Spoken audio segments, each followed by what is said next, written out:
विद्यार्थियों, आप लोग कैसे हैं? हम आशा करते हैं आप अच्छे से स्वस्थ होंगे और आप पढ़ाई में चलते होगी। जैसे आपको विदित है कि हम आपके लिए एसएसजी कांस्टेबल 2024-25 भर्ती की तैयारी आप करवा रहे हैं। और आपको पता है जनवरी के बाद फरवरी महीना आता है, जहां 4 फरवरी से आपका एग्जाम स्टार्ट होने वाला 2024 भर्ती का 25 में। उसकी तैयारी हम आपको PYQ प्रश्नों के बाद हल करवा रहे हैं, मैथ, जैसे हिंदी का। अगर आप वीडियो नए हैं, आप देख रहे हैं, तो आप जरूर लाइक सब्सक्राइब शेयर करें। आपका सहयोग हम हौसला बढ़ाता है। और आप तैयारी करना चाहते हैं हमारे साथ PYQ प्रश्नों के माध्यम से, तो आप हमारे चैनल सब्सक्राइब करके आप PYQ वाले प्लेलिस्ट में जाके पूरा वीडियो देख सकते हैं। चलिए, तो आपको पता होनी चाहिए कि आर्थिक आयोजन कहा जाए आपको पंचवर्षीय योजनाओं से हर शिफ्ट में प्रश्न पूछ रहा है। हम 20, 21, 22, 23 तक पहुंच चुके हैं। हमें हर शिफ्ट में पंचवर्षीय योजना का प्रश्न मिला है, तो हम उसे कवर करना चाह रहे हैं, क्योंकि हमें एक प्रश्न भी आराम से बना पा रहे हैं इस पंचवर्षीय योजना के माध्यम से। 2 नंबर आपका का पाएगा। चलिए देखते हैं इसका मतलब। आर्थिक आयोजन, ठीक है, आर्थिक आयोजन, आर्थिक मतलब तो पैसा। आर्थिक आयोजन वही प्रक्रिया है जिसके अंतर्गत पूर्व निर्धारित उद्देश्यों की पूर्ति हेतु सीमित प्राकृतिक संसाधनों का कुशलता उपयोग किया जाता है। मतलब आर्थिक आयोजन वही प्रक्रिया जिसमें हम पहले से पूर्व निर्धारित करते हैं कि हमें क्या करना है, कितना खर्च करना है, उतने ही पैसों से हम उस पूर्व निर्धारित योजनाओं को पूरा करने का प्रयास करते हैं। यही कहलाता है आर्थिक आयोजन, ठीक है। भारत में आर्थिक आयोजन के विभिन्न उद्देश्य हैं। इस आर्थिक आयोजन के मतलब उद्देश्य है आर्थिक समृद्धि, मतलब आर्थिक बढ़ाना, आर्थिक और सामाजिक असमानता दूर करना, गरीबी दूर करना और रोजगार के अवसर उपलब्ध करना, वृद्धि करना। यह हमारा आर्थिक आयोजन का उद्देश्य है। अब आपको पता होनी चाहिए कि पंचवर्ष योजनाओं से प्रश्न बार बार पूछ रहा है, तो आप कहाँ देख चलिएगा। यह पंचवर्ष योजना का नाम रहेगा, यह अवधि रहेगी, ठीक है। और यहाँ जीडीपी का लक्ष्य, जीडीपी मतलब होता है ग्रोथ डोमेस्टिक प्रोडक्ट, जिसे हम हिंदी में बोलते हैं सकल घरेलू उत्पाद बोलते हैं। यहाँ से देखो योजना का नाम, योजना की अवधि और जीडीपी भी आपको प्रश्न पूछ रहा है। और यहाँ जीडीपी जितना है और यहाँ जितना आया है, समझ जाओ। अगर यहाँ का जीडीपी कम है, यहाँ का ज़्यादा है, तो वो हमें बताता है क्या, सफल योजना कहता। और यहाँ का जीडीपी कम, यहाँ का फिर यहाँ का ज़्यादा जीडीपी, यहाँ का कम है, तो हमें वो संकेत करता है कि योजना असफल है, ठीक है। अब हम आपको बताना चाह रहे हैं, चलिए देख लीजिए। पहली पंचवर्ष योजना 1951-56 के बीच चली, जिसका जीडीपी 21.1 था और 3.60 इतना प्राप्त किया जीडीपी, ध्यान रखें, ठीक है। दूसरी योजना की बात करें हम, 1956 से 1961 के बीच चला और इसका जीडीपी लक्ष्य रखा गया था 4.5 पॉइंट, और यहाँ पर 4.1 ही प्राप्त कर पाया। इसका मतलब पहला वाला बिल्कुल सफल रहा, क्योंकि इतना लक्ष्य था, उससे ज़्यादा प्राप्त किया जीडीपी, तो वो सफल रहा। और जैसे दूसरे वाले में बात करें, ये असफल रहा, ठीक है। अब तीसरे की बात करते हैं। तीसरी योजना, अगर जैसे आपको प्रश्न पूछता है कि पहला योजना सफल रहा या नहीं रहा, तो आप क्या बोलेंगे, सफल रहा। और सन 1951 से चालू हुआ, ध्यान रखेंगे 1956 तक जाएगा। और तीसरी योजना की अगर बात करते हैं हम, 1961 से 66 के बीच पूछता है कि कौन सी योजना सबसे विफल रही, तो आप क्या बोलना चाहेंगे। तीसरी तीसरी को पूछ लेता है। 5.6 लक्ष्य रखा गया था, जिसमें से 2.8 ही लक्ष्य प्राप्त कर पाया जीडीपी, जो असफल योजना मानी जाती है। अब चौथी योजना की बात करें, 1969 से 1974 तक चला, जिसका था लक्ष्य 5.7 जीडीपी और 3.3% ही प्राप्त कर पाया।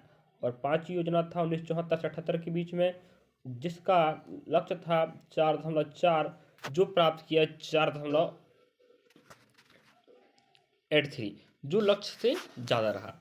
उसी प्रकार छठी योजना की बात करें, 1980 से 1985 के बीच चला, जिसका लक्ष्य था 5.2 था, तो प्राप्त किया 5.7, तो यह भी क्या रहा, आपका सफल रहा। तो हम आगे लेते हैं सातवीं योजना की बात करें।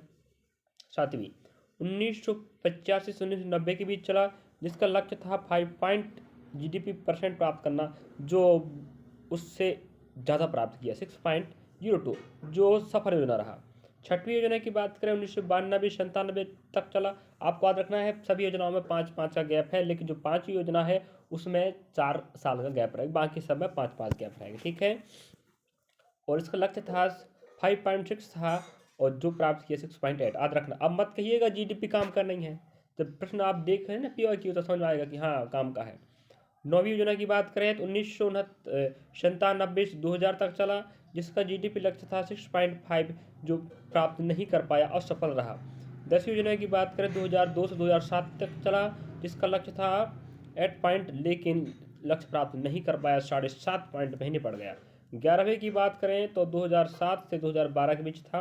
प्रश्न पूछ चुका है 11 है 10वीं 12वीं सभी योजनाओं को आपको याद करना है किस योजना कब तक चली और आपको किस योजना में कितना जीडीपी लक्ष्य रखा गया था, प्राप्त हुआ या नहीं हुआ। और 11वीं का लक्ष्य था 9, लेकिन प्राप्त किया 8.3%। उसी प्रकार पिछले पीवाईक्यू में आप देखे होंगे, हमें प्रश्न पूछा था पिछले ही जस्ट बात करें जो आज पीवाईक्यू हुआ है ना 23 फरवरी 2024 का 3 सितंबर, वहाँ पूछा है 12वीं पंचायत योजना का लक्ष्य क्या था, तो वो था 9 पॉइंट, लेकिन फिर उसे कर दिया गया था 8%, जिसका आंसर 8% आया था। अगर आप पढ़े होंगे वीडियो तो आप समझ गए होंगे। हाँ, तो हमें क्या समझ में आया यहाँ से कि हमें योजनाएं पढ़ना है और पंचवर्ष योजनाओं से प्रश्न आ रहा है, आपको पता होनी चाहिए। ठीक है, अब यहाँ रही बात, हम बात कर लेते हैं। मैं फर्स्ट वीडियो में पार्ट फर्स्ट में आपको पंचवर्ष योजनाओं क्या बताऊँगा, कहाँ से कहाँ तक गई और जीडीपी बताऊँगा। बाकी फिर सेकेंड वीडियो में आपको पूरा डिटेल एक एक पंचवर्ष योजना का उद्देश्य, लक्ष्य और क्या क्या वहाँ उद्योग खुले, व्यापार खुले, सब पूरा बताऊँगा। ठीक है, तो आप लोग लास्ट तक बने रहे और वीडियो अच्छा लगे जरूर लाइक सब्सक्राइब शेयर करें। आपका फायदेमंद वीडियो पहली बार ध्यान रखेंगे और दोनों वीडियो देखें। इसके अतिरिक्त 7 वार्षिक योजनाएं भी बनी, मतलब बीच बीच में योजनाएं भी चली हैं, वार्षिक वाले याद रखेंगे। अगर आपको बोला जाए कितनी पंचवर्ष योजनाएं चली तो आप बोलेंगे 12, ध्यान रखें। ठीक है, और 12 का 12 डेट आपको याद रखना है, योजना का नाम, उसका सन अवधि और जीडीपी दर कितना था, लक्ष्य कितना था और प्राप्त कितना किया, जरूरी है, प्रश्न पूछो का ध्यान रखेंगे। ठीक है, अब यहाँ रही बात, हम बात करते हैं।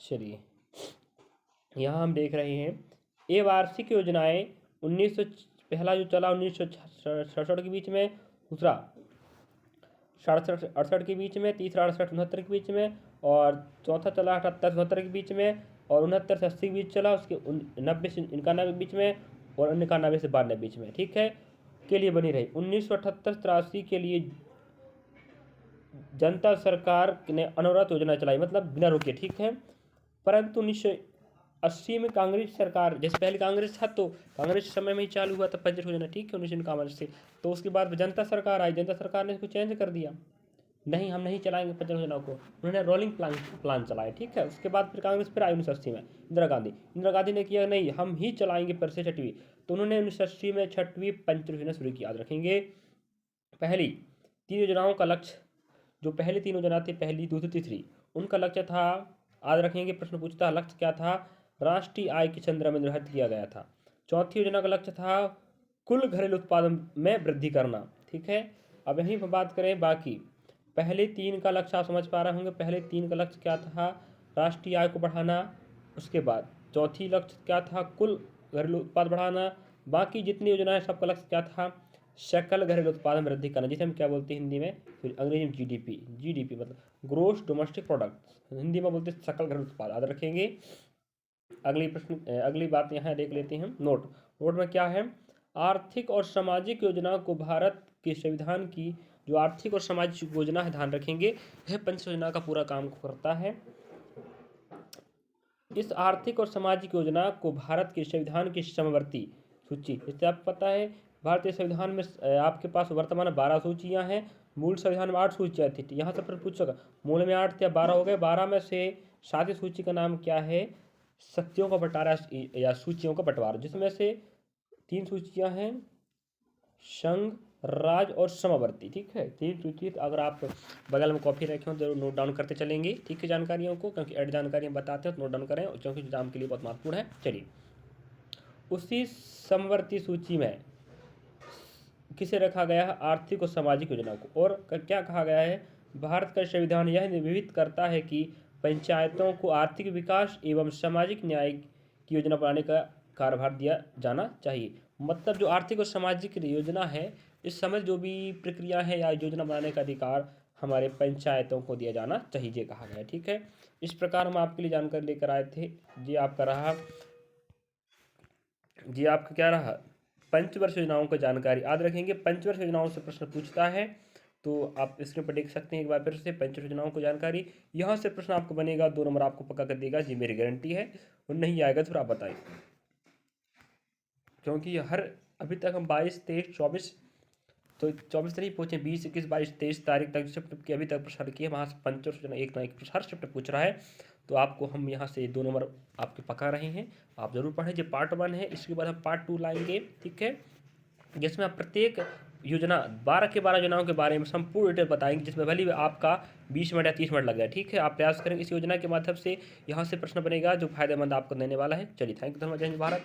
आपका सहयोग हमारा हौसला बढ़ाएगा, रख हौसला वो मंजर भी आएगा, मंजिल मिलने का मज़ा भी आएगा। तो हम आपकी इस मंजिल में आपका सहयोग कर रहे हैं, तो आप भी हमारा सहयोग करें। चलिए, थैंक यू धन्यवाद।